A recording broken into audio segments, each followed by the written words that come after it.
Bon, aujourd'hui c'est un peu particulier parce que c'est pas moi qui suis venu à la moto, c'est la moto qui est venue à moi par l'intermédiaire d'un abonné qui m'a gentiment contacté pour me proposer sa 125 à l'essai. Donc c'est pas...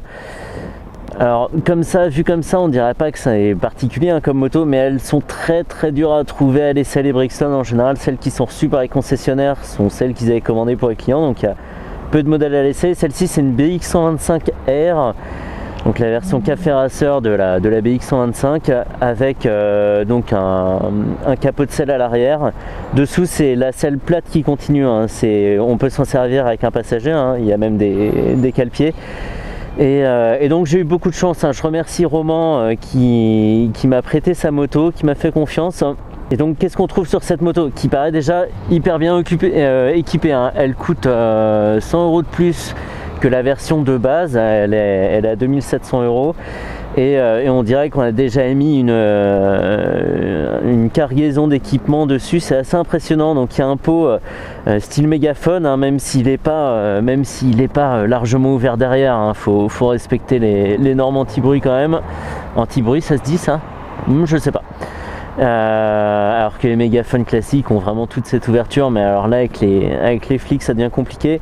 Il y a un disque percé avant, arrière, il y a une béquille centrale, donc ça c'est bien, plus la béquille latérale, mais la centrale ça permet quand même de faire son petit entretien tranquillement.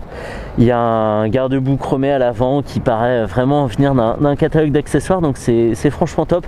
Et moi ce qui m'est sauté aux yeux, vraiment en particulier, c'est les pneus qui sont montés dessus. Alors c'est pas une marque connue, hein. Enfin moi je la connais pas, en tout cas c'est CST, bon, mais ça reprend vraiment, ça imite très bien les Firestone Deluxe qu'on voit sur pas mal de prépas. Et donc voilà, rétro en bout de guidon, c'est de série. Le petit bouchon comme ça, c'est de série. Les guidons bracelets pareil, etc. Le petit compteur de série. Enfin là il n'y a vraiment rien qui a été changé, hein. C'est vraiment la moto de base. Donc voilà, j'ai fait le tour du propriétaire avec son propriétaire justement. Donc j'ai pu voir quelques trucs déjà. Il y a une jauge à essence, c'est génial.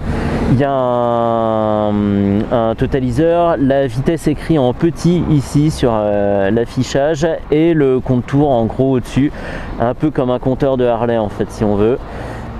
Non, c'est plutôt l'inverse sur les Harley. Et donc voilà, si on trouve que c'est...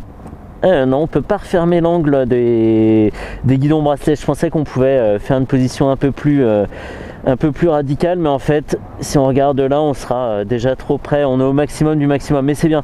Et de position, on n'est pas cassé sur les poignets, hein. Ça reste un guidon tout à fait normal. Alors, il remonte pas, il n'y a pas de rise du tout, mais c'est pas fatigant.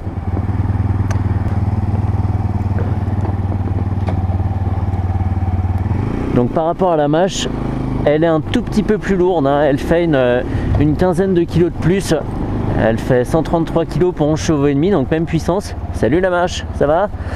Mais celle-ci est à injection alors que la mâche est à carbu.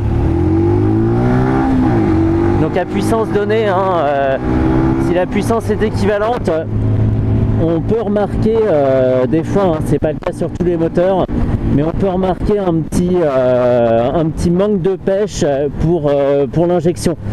La mécanique à carburateur est souvent un petit peu plus péchue. Je vais peut-être passer tout mon essai collé contre le réservoir, tellement ça donne envie.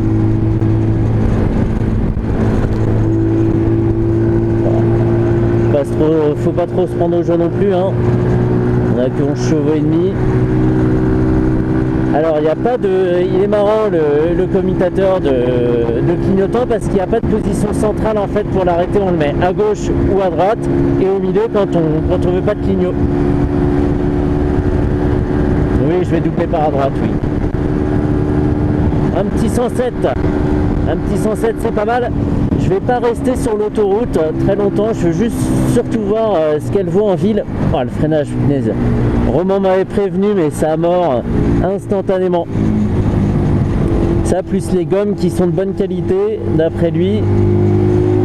Et puis ça a l'air vraiment de bien tenir le pavé, ça fait un bon ensemble.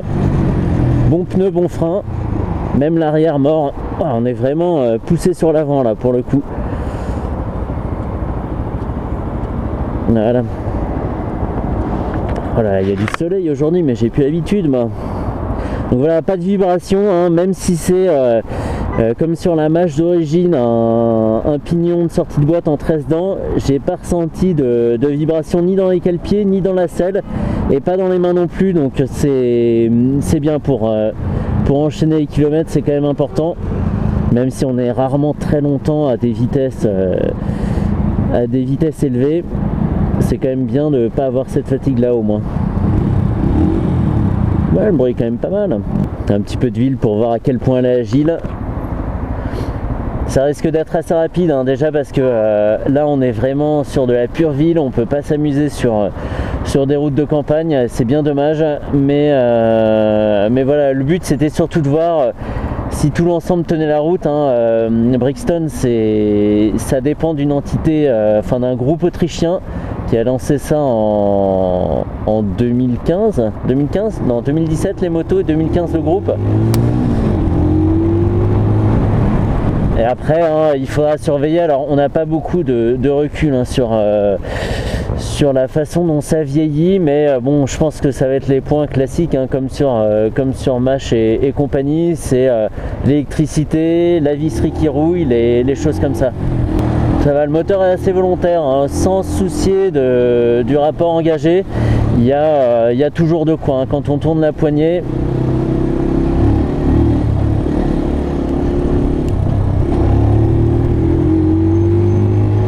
Alors je sais pas si c'est dû à l'angle de chasse de la fourche qui est assez fermé, mais elle a comme une petite résistance quand on tourne.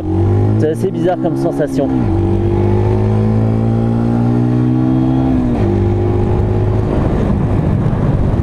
Pardon monsieur le piéton.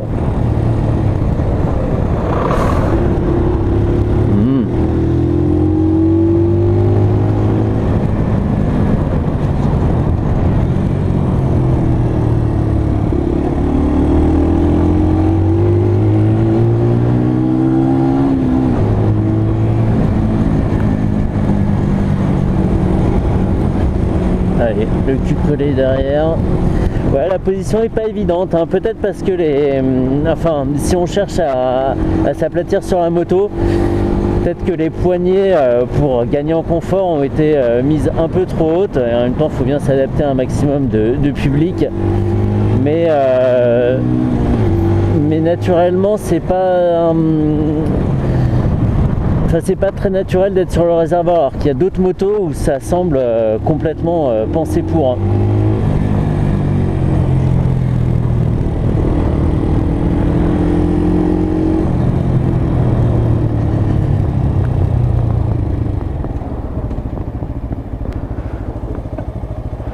La résistance du pneu, du pneu avant quand on tourne, c'est peut-être dû à cette grosse rainure qu'il y a au centre. Il y avait ça aussi sur ma précédente 125 et ça retient un peu la moto guidon droit en fait. Ça veut dire que quand on tourne, il y a cette petite résistance au milieu. C'est dur à expliquer, mais...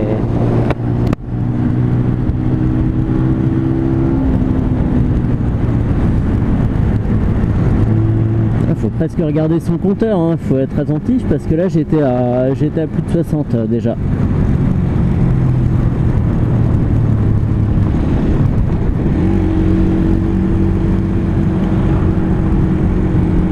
La boîte est douce, il n'y a pas de claquement particulier, les vitesses sont pas dures à enclencher, c'est sympa.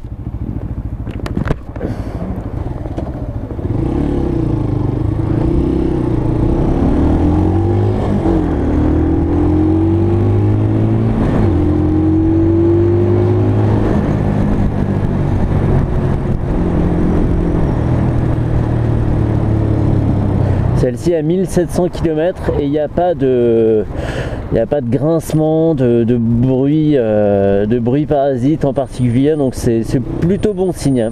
C'est plutôt bon signe.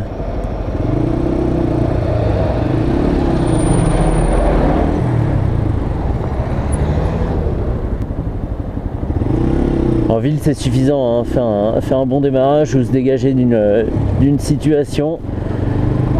Bon, c'est suffisant et le comportement sur l'autoroute était bon aussi. Hein. Et je vois devant le feu diurne qui est c'est tout le tour du phare en diode et ça fait une bonne signature lumineuse.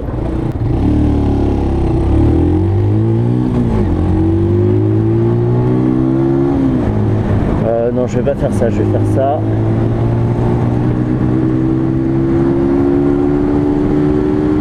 Ouais, en fait c'est ça, il faut pas hésiter à monter dans les tours.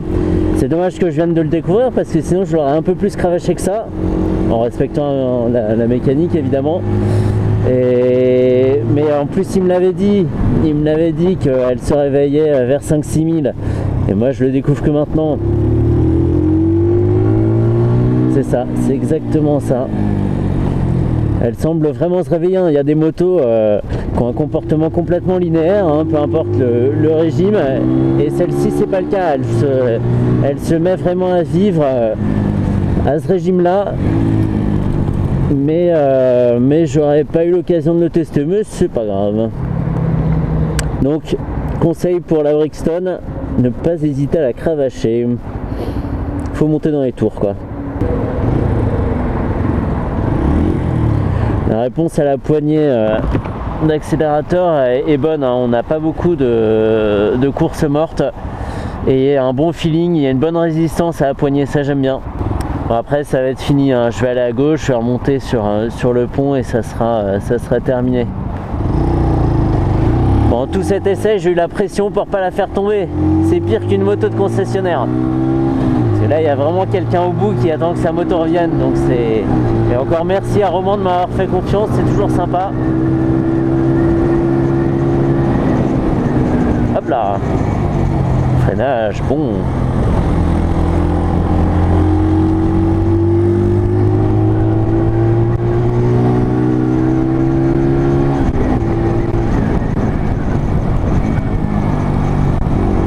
Vraiment très très bon le freinage. Je pense que c'est là qu'elle se démarque parce que ce moteur de 11 chevaux et demi, on l'a vu un peu partout, hein. On le retrouve dans la plupart des motos chinoises qui arrivent chez nous, mais le freinage c'est pas le freinage de base, quoi. Il y a du mordant, et en même temps sur le 125 faut pas qu'il y en ait trop, hein. Sinon on bloque la roue avant et là perdre l'avant c'est la fin.